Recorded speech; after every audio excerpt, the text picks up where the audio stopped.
फिल्मों की वजह से रेप्स हो रहे हैं। अब आप कहेंगे कि ये कैसा स्टेटमेंट है, यू कैन जनरलाइज एवरीथिंग। यही तो मैं कह रही हूँ। सिनेमा हमें किस तरीके से इन्फ्लुएंस करता है, किस हद तक इन्फ्लुएंस करता है, ये शायद हम समझ भी नहीं पाते हैं। आइंदा अगर मेरी तरफ आंख उठाने की कोशिश की तो मुझसे बुरा कोई नहीं होगा।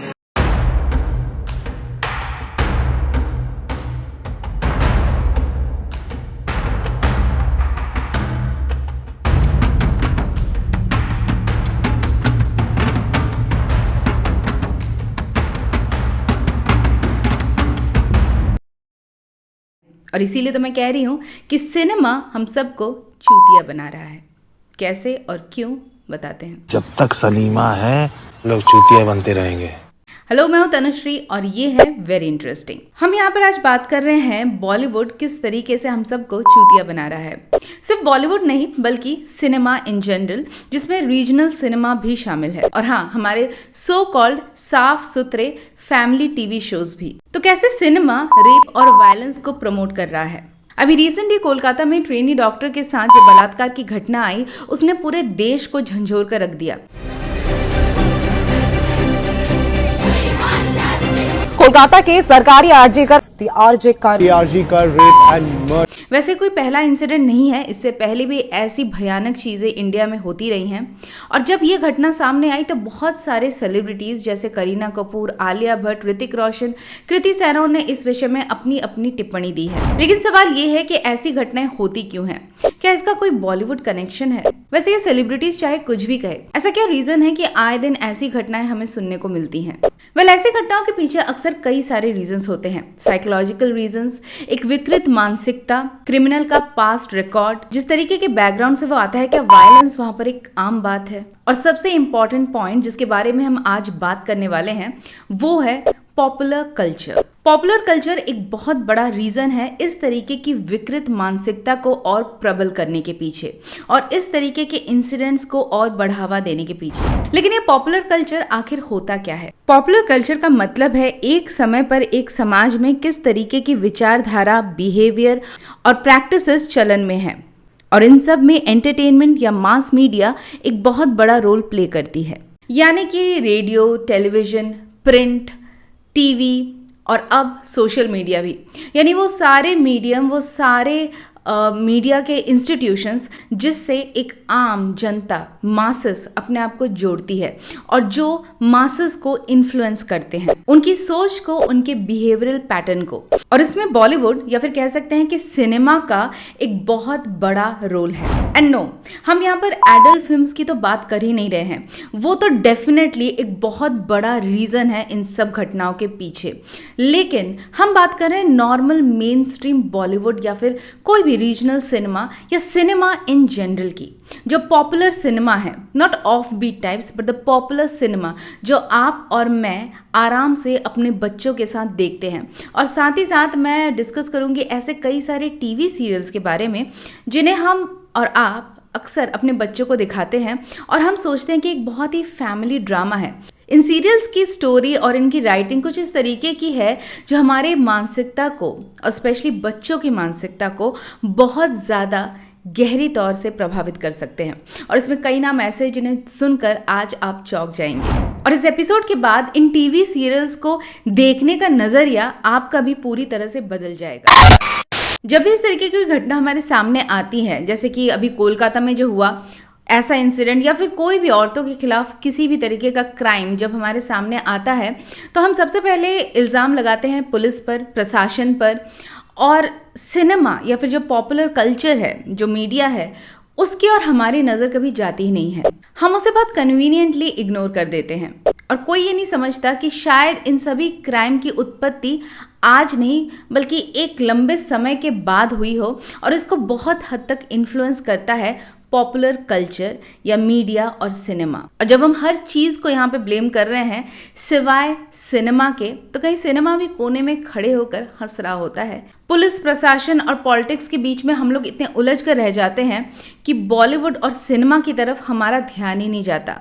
और इसीलिए मैं कह रही हूँ कि बॉलीवुड या सिनेमा हमें चूतिया बना रहा है। तो सबसे पहले बात करते हैं कि कैसे फिल्म्स रेप और वायलेंस अगेंस्ट वुमेन को प्रमोट कर रहे हैं। चाहे मुन्नी बदनाम हो या शीला की जवानी, ऐसे कई सारे गाने आपको देखने को मिल जाएंगे जिसमें औरतों को सिर्फ एक ऑब्जेक्ट की तरह देखा जाता है, उन्हें ऑब्जेक्टिफाई किया जाता है। The whole purpose of the song revolves around the physical attributes of the woman. ये मालगाड़ी तू धक्का लगा दिखाए लो खटिया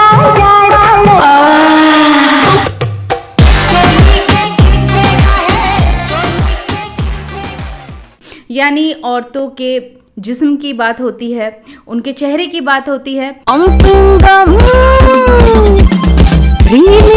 रुकमणी रुकमणी शादी के बाद क्या क्या हुआ, आगे पीछे हुआ तो चटपट होने लगी। पुराने भी गाने देख लीजिए तो उसमें सब जगह आपको हीरोइन की जुल्फों की, उनकी आंखों की, उनके फिजिकल एट्रीब्यूट्स पर ही ज़्यादा फोकस किया जाता है। तो औरतों को ऑब्जेक्टिफाई करना कोई नई बात नहीं है और हम इतना यूज्ड हो चुके हैं कि हमें इसमें कुछ गलत नहीं नजर आता है। इनफैक्ट ये एक बहुत बड़ा रीज़न है कि ज़्यादातर औरतें अपने फेस और लुक्स पे जिस तरीके से वो कॉन्शियस होती हैं, जिस तरीके से उस पर ध्यान देती है और कंसर्न होती है, शायद उन्हें अपने फाइनेंशियल स्टेटस पर उतना कंसर्न उनका नहीं रहता है, क्योंकि हमेशा से पॉपुलर कल्चर में हमको ये सिखाया गया है कि it's always the looks that matter, specially if you are a women. और जहाँ पहले के गानों में औरतों की तारीफ बहुत ही सटल तरीके से की जाती थी, उनके आंखों के बारे में, उनके जुल्फों के बारे में बात करके, धीरे धीरे समय के साथ साथ ऐसी नौबत आ गई है कि हमारे लिरिक्स में बहुत ही डेरोगेटरी तरीके से औरतों को रिप्रेजेंट किया जाता है। अच्छी बात कर ली बहुत, अब करूंगा तेरे साथ गंदी बात। और कमाल की बात तो ये है कि हमारी हीरो हीरोइंस ऐसे गानों पर लिपसिंग करते हुए तो उन्हें कोई प्रॉब्लम नहीं होती है, लेकिन जब भी ऐसा कोई इंसिडेंट वास्तविकता में होता है तब वो आ जाते हैं अपना झंडा लहराने की ऐसी चीज़ों को नहीं होना चाहिए। लेकिन क्या उनकी मोरल रिस्पॉन्सिबिलिटी नहीं बनती है कि जब इस तरीके के गाने उनके पास आते हैं तो वो वहीं पर ऑब्जेक्शन करें? और ये सिर्फ लेटेस्ट गानों की ही बात नहीं है। एक ज़माना था जब हर एक मूवी में, ऑलमोस्ट हर एक मूवी में एक रेप सीन तो पक्का होना ही होना है। इनफैक्ट मूवी का पूरा प्लॉट ही उस रेप के अराउंड होता था। यानी सबसे पहले तो हीरो की बहन का रेप होगा और फिर वो खुदकुशी कर लेगी, क्योंकि उसकी इज्जत लुट जाती थी। और रेप का मतलब है कि अब वो किसी को मुंह दिखाने लायक, इसी तरीके के वर्ड्स और इसी तरीके के डायलॉग्स बोले जाते थे कि अब वो किसी को मुंह दिखाने लायक नहीं है और वो खुदकुशी कर लेती थी या फिर मार डाली जाती थी विलन द्वारा, और फिर हीरो उसका बदला लेता था। और हाँ, ये सिर्फ होता था साइड कैरेक्टर के साथ, हीरोइन के साथ कभी रेप नहीं होता था।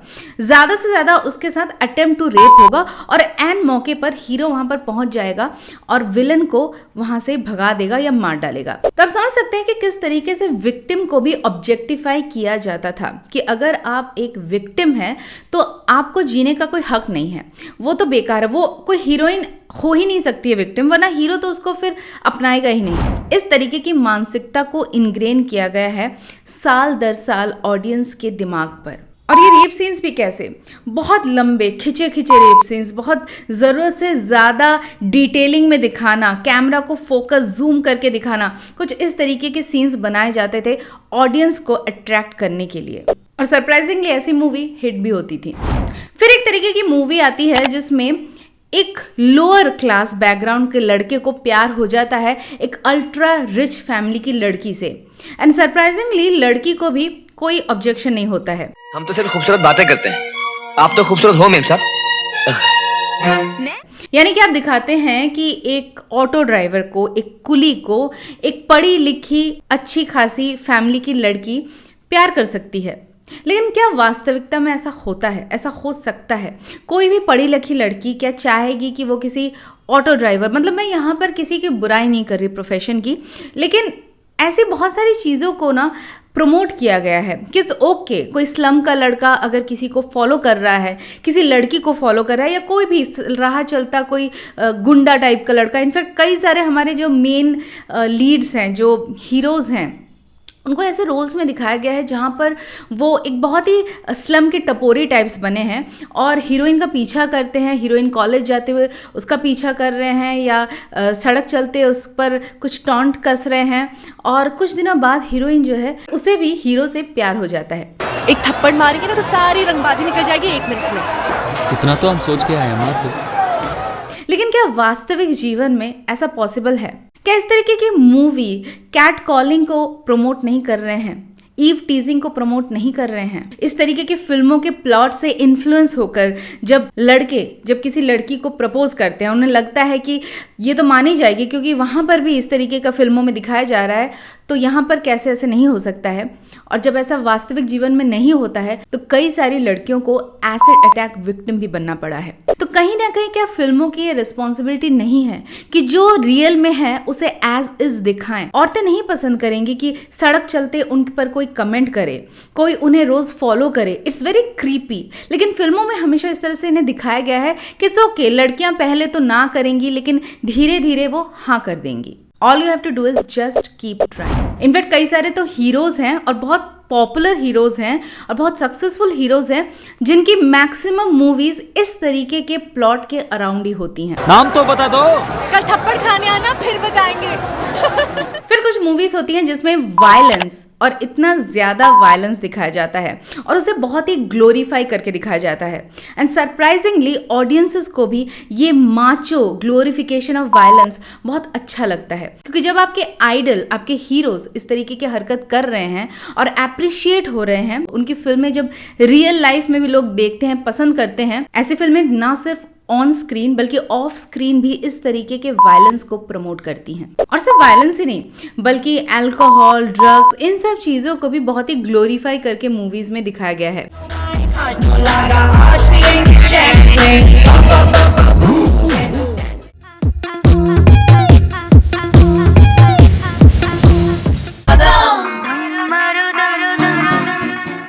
और हाँ, आइटम सॉन्ग्स को हम कैसे भूल सकते हैं?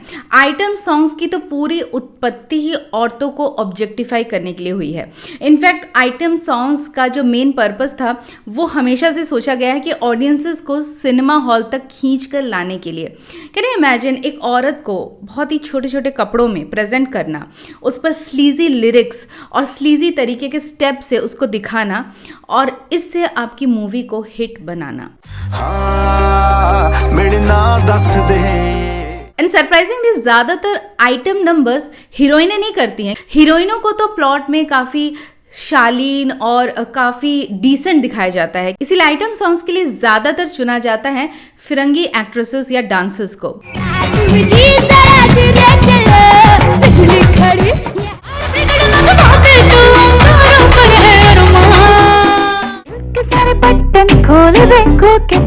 और ये इस तरीके की मानसिकता को बढ़ावा दे रहा है जिसमें लोगों को लगता है कि फिरंगी लोग they are very easily available, चाहे वो आइटम सॉन्ग्स के रूप में हो या फिर बैकग्राउंड डांसर्स के रूप में। जहाँ पर भी छोटे छोटे कपड़े और अधन नंग औरतों को दिखाना होगा वहाँ पर ये फिरंगी देवियाँ ज़रूर नज़र आती हैं। आफ्टरऑल इससे क्या मानसिकता हम दिखाना चाहते हैं कि हमारी भारतीय औरतें तो बहुत ही संस्कारी हैं और अगर वो ऐसे कपड़े पहन रही है तो वो संस्कारी नहीं है, क्योंकि ऐसे कपड़े जो पहनती है वो तो फिरंगी होती हैं और वो बहुत ही इजीली अवेलेबल होती हैं। और अभी हाल फिलहाल के समय में ऐसे बहुत सारे इंसिडेंट्स हमारे सामने आए हैं जहाँ पे विदेशी सैलानियों को जो भारत में टूरिस्ट बन के आए हैं उनके ऊपर कई सारे रेप्स और वायलेंट अटैक्स किए गए हैं। और चलिए आइटम सॉन्ग्स की भी बात छोड़ दीजिए, हमारे फिल्म्स के डायलॉग्स, कुछ ऐसे डायलॉग्स हैं जो मतलब पूरी तरह से एक मानसिकता को दर्शाते हैं। जैसे कि बहुत ही पॉपुलर डायलॉग है और एक बहुत ही पॉपुलर फिल्म का डायलॉग है कि लड़का लड़की कभी आपस में दोस्त नहीं हो सकते। तो फिर क्या हो सकते हैं? क्यों नहीं हो सकते हैं दोस्त? क्या लड़का लड़की का रिलेशनशिप सिर्फ सेक्सुअली हो सकता है? क्या वो सिर्फ रोमांटिक रिलेशनशिप ही हो सकता है? क्या दो लड़का लड़की आपस में दोस्त नहीं हो सकते हैं? बिल्कुल हो सकते हैं, लेकिन हमारे फिल्म वालों को लगता है कि ऐसा नहीं हो सकता है और वो इस तरीके की मेंटालिटी को प्रमोट करते हैं। और चलिए ये डायलॉग तो तब भी बहुत हल्का फुल्का है, कुछ डायलॉग तो एकदम ब्लंट ऑन द फेस हैं जिन्हें शायद हम सोच भी नहीं सकते कि इस तरीके की बात क्या वास्तव में कोई लड़का लड़की आपस में करेंगे। आप खुद सुन लीजिए। सेक्स करना चाहता हूँ तुम्हारे साथ। और ये सिर्फ कोई एक डायलॉग नहीं है, ऐसे बहुत सारे डायलॉग्स मिल जाएंगे आपको। इनफैक्ट आप खुद ही लिस्ट बना लेंगे इसकी। तो मूवी का प्लॉट हो गया, मूवी के कैरेक्टर्स हो गए, आइटम सॉन्ग्स हो गए, और अब बात करते हैं कॉस्ट्यूम्स की। हमारे फिल्मों में कॉस्ट्यूम्स को एक सिचुएशन के अराउंड इस तरीके से ट्रैप कर लिया जाता है कि अगर कोई लड़की 2 पीस या बिकिनी पहन रही है तो उसका पर्पस है सिड्यूस करना। अगर कोई छोटे ड्रेस पहन रही है, शॉर्ट ड्रेस पहन रही है, तो उसका काम है सिड्यूस करना। कोई आइटम सॉन्ग कर रहा है तो उसको भी छोटे कपड़े ही पहनाए जाएंगे। और जितने भी इस तरीके के रोमांटिक गाने उसमें हीरोइन जो है छोटे कपड़े ही पहन रही है। तो छोटा कपड़ा या short dress is equal to seduction, bikini is equal to seduction. तो एक मानसिकता इस तरीके की प्रमोट की जा रही है कि अगर कोई लड़की सड़क चलते, अगर वो अपनी मर्जी से कैसे भी कपड़े पहन सकती है, लेकिन अगर उसने शॉर्ट ड्रेस पहनी है, स्लीवलेस पहनी है, then she is asking for it. Nobody is asking for it. लेकिन ये मानसिकता कहीं ना कहीं हमारी फिल्मों की ही देन है। तो छोटे कपड़े देख करके मतलब मन मचल जाता है। हाँ जी, अंग प्रदर्शन होएगा तो भैया अच्छे का दिल मचल जाता है। हमारे फिल्म मेकर्स कॉस्ट्यूम को भी इस तरीके से प्रोजेक्ट कर रहे हैं कि हर एक कॉस्ट्यूम को एक सिचुएशन के साथ रिलेट कर दिया है। अब कॉस्ट्यूम भी हो गया, अब बात करते हैं फिल्मों के नामों की। तो फिल्मों के नाम भी कुछ ऐसे कमाल के होते हैं। इनफैक्ट ज़्यादातर पॉपुलर फिल्मों के नाम तो हमेशा औरत की बॉडी के अराउंड ही होंगे या फिर बहुत ही सजेस्टिव नाम होते हैं। अच्छा, अब फिल्मों के नाम की जहाँ बात करें तो यहाँ भोजपुरी फिल्मों का एक अलग ही लेवल है। उनके नाम तो कुछ ऐसे होते हैं कि मतलब आप सुनकर भी हैरान हो जाएंगे कि ऐसे नाम, और ये सारी फिल्में बहुत पॉपुलर है, माइंड यू, लोग ऐसे फिल्मों को बहुत पसंद करते हैं।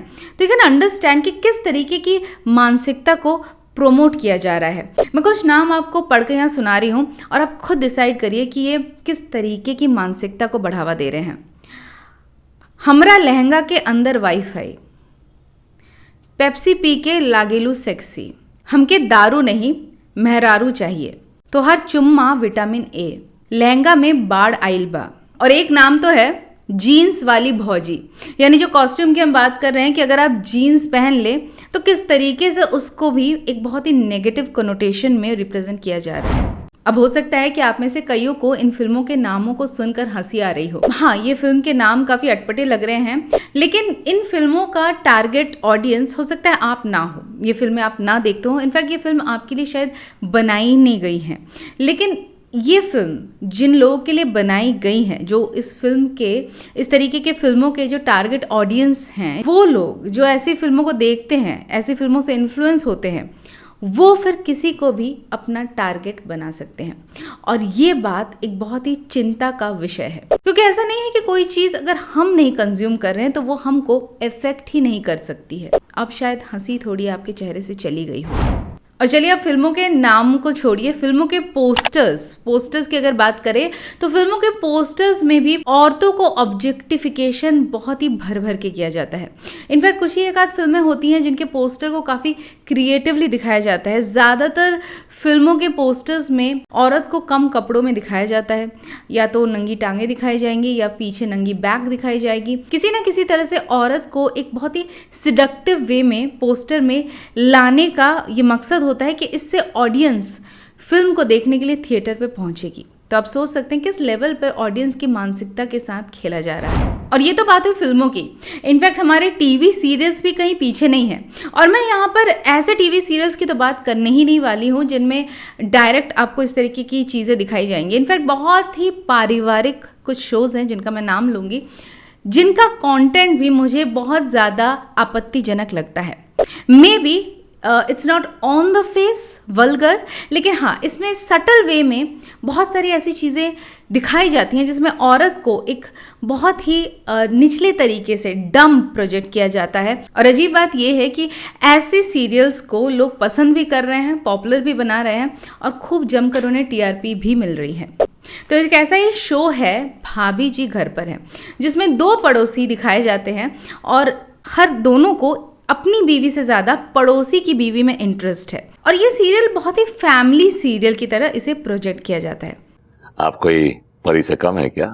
एक और सीरियल है जो बच्चों और बड़ों में बहुत ही प्रिय है वो है तारक मेहता का उल्टा चश्मा। इसमें एक कैरेक्टर है जेठालाल जो अपनी बीवी दया को हमेशा पुल डाउन करता रहता है, उसकी हमेशा बेइज्जती करता रहता है क्योंकि बहुत ही सीधी सादी और उसको डम दिखाया गया है। और इसी जेठालाल को अपनी पड़ोसन बबीता जी के साथ अक्सर फ्लर्ट करते हुए दिखाया गया है एंड इट्स टोटली ओके। इसको बहुत ही नॉर्मल तरीके से दिखाया गया है।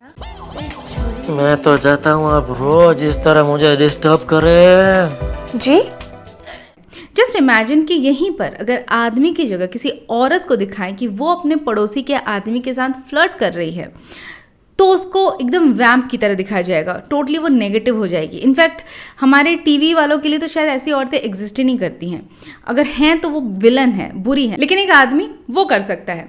और सबसे अजीब बात यह है कि दोनों ही औरतें यानी जेठालाल की वाइफ दया और बबीता जी जो उनके नेबर हैं, दोनों को ही समझ में नहीं आ रहा है कि जेठालाल फ्लर्ट कर रहे हैं या उसके खिलाफ they are totally okay with it. वो उसके खिलाफ कोई आवाज़ नहीं उठाती है उसकी वाइफ, और ना ही बबीता जी, उन्हें समझ में आता है कि जेठालाल उनसे फ्लर्ट कर रहे हैं। तो औरतों को बेसिकली डम दिखाना एक बहुत ही नॉर्मल चीज़ दिखाई गई है हमारे टीवी में। उनको पसंद नहीं आता कि कोई औरत अगर वो अच्छी है तो वो डम है, वो संस्कारी है, वो अपने पति की हर तरीके की बेइज्जती को बर्दाश्त कर लेगी और उसे कोई फ़र्क नहीं पड़ता उसका पति उसकी पड़ोसी के साथ फ्लर्ट कर रहा है, वो तो डम है, उसे समझ में नहीं आ रहा। पड़ोसन को भी समझ में नहीं आ रहा कि जो जिसे बहुत ही मॉडर्न रूप में दिखाया गया है उसे भी समझ में नहीं आ रहा कि ये आदमी मुझसे फ्लर्ट कर रहा है या फिर मुझे गलत तरीके से देख रहा है, क्योंकि वो भी तो एक औरत है ना, और औरत तो डम भी होती है। चलो मैं नहीं जी। और ये सीरियल्स बड़ों के साथ साथ बच्चे भी देखते हैं। किस तरीके की मानसिकता को हम बच्चों में ला रहे हैं कि इट्स ओके अपनी बीवी की बेइज्जती करना, इज़ ओके अपनी बीवी को पुल डाउन करना, इट्स ओके चार लोगों के बीच में अपनी बीवी को चुप करा देना, उसके ओपिनियन को वैल्यू ना देना, it's okay and it's okay. अगर आप एक आदमी हैं तो आप अपने पड़ोसन के साथ फ्लर्ट कर सकते हैं, और औरतें तो डम है, उन्हें पता भी नहीं चलेगा।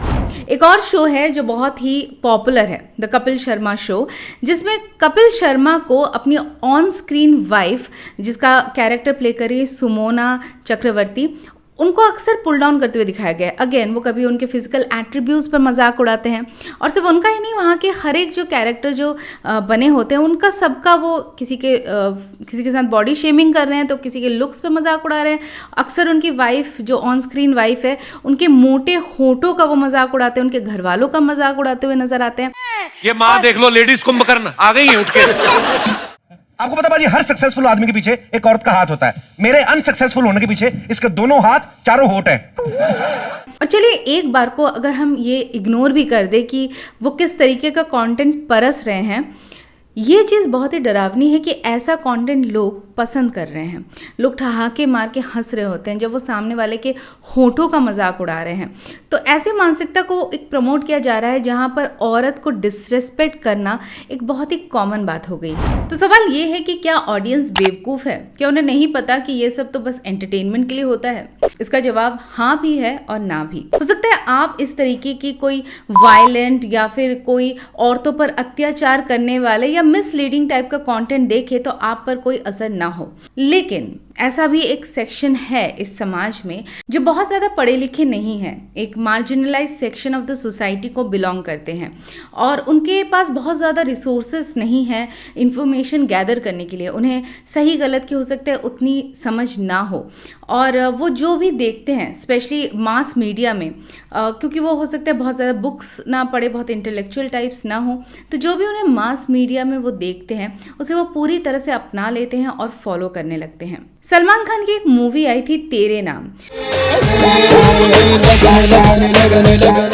इनफैक्ट आज अगर आप देखेंगे तो उनके उस हेयर स्टाइल के अक्सर लोग मजाक उड़ाते हैं, लेकिन उस समय ऐसे बहुत सारे लोग थे, लड़के थे जिन्होंने वो हेयर स्टाइल अपनाई थी। इनफैक्ट सलमान खान को लोग इतना आइडियलाइज करते हैं, बहुत सारे हीरोज़ को उनका जो ब्रेसलेट है वो भी वो पहनते हैं, उनके तरीके के कपड़े, वैसी जीन्स, वैसी चलना, वैसा चाल ढाल, बोलना, बहुत सारी चीज़ें हैं जो इन फिल्म स्टार्स की, इन एक्टर्स की लोग पूरी तरह से अपने आप में फॉलो करने की कोशिश करते हैं। और ये बहुत हद तक मुमकिन है कि ऐसे लोग जब फिर अपने फेवरेट एक्टर्स को या अपनी मूवीज़ में जब देखते हैं अपने कैरेक्टर्स को, जिस तरीके से वो पोर्ट्रे किए जाते हैं, जिस तरीके से उनका बिहेवियर होता है, वो उस बिहेवियर को भी अपना सकते हैं।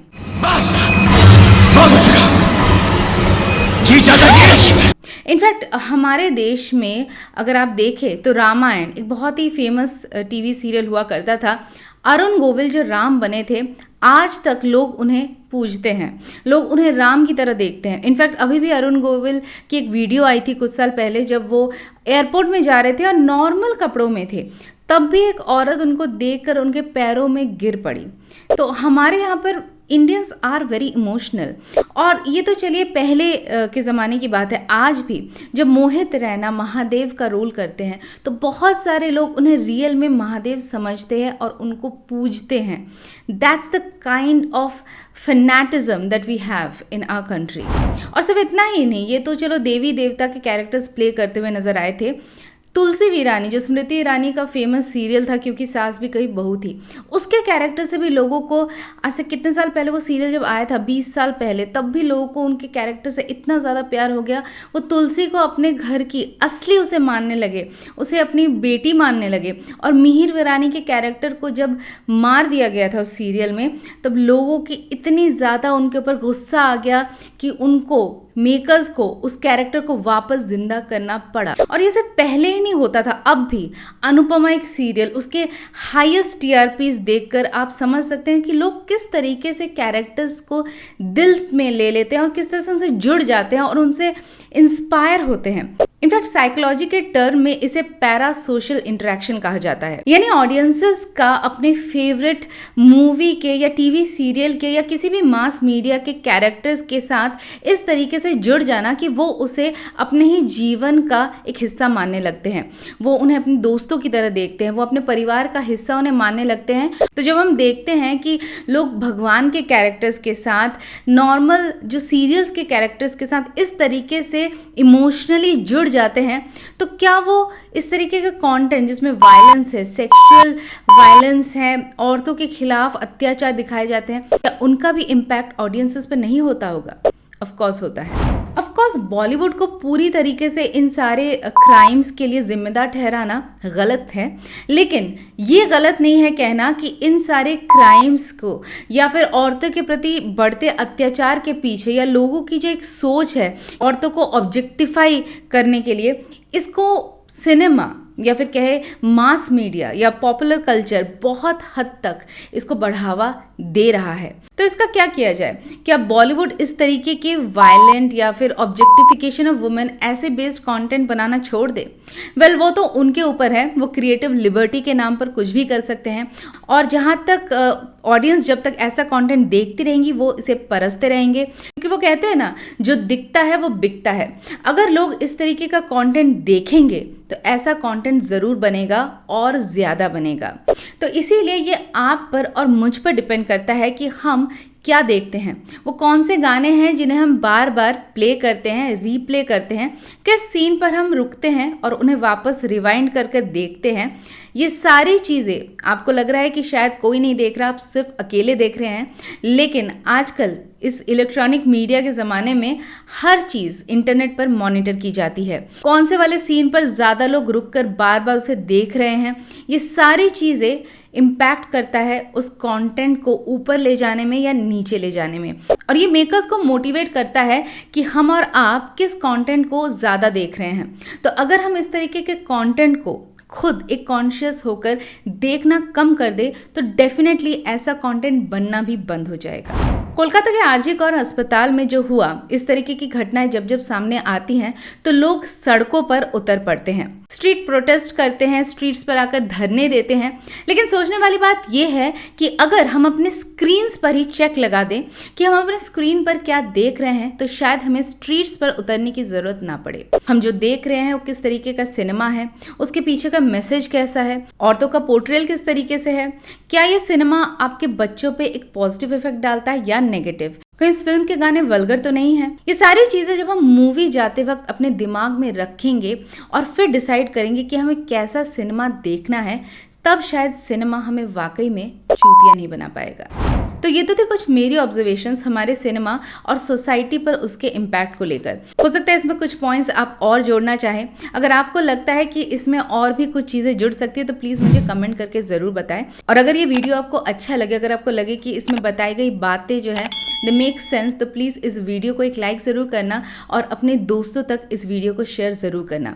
और अगर फिल्मी कंटेंट आपको पसंद है तो इस चैनल को सब्सक्राइब करना मत भूलना। मिलती हूँ जल्द एक और बॉलीवुड की कहानी के साथ जो होगी वेरी इंटरेस्टिंग।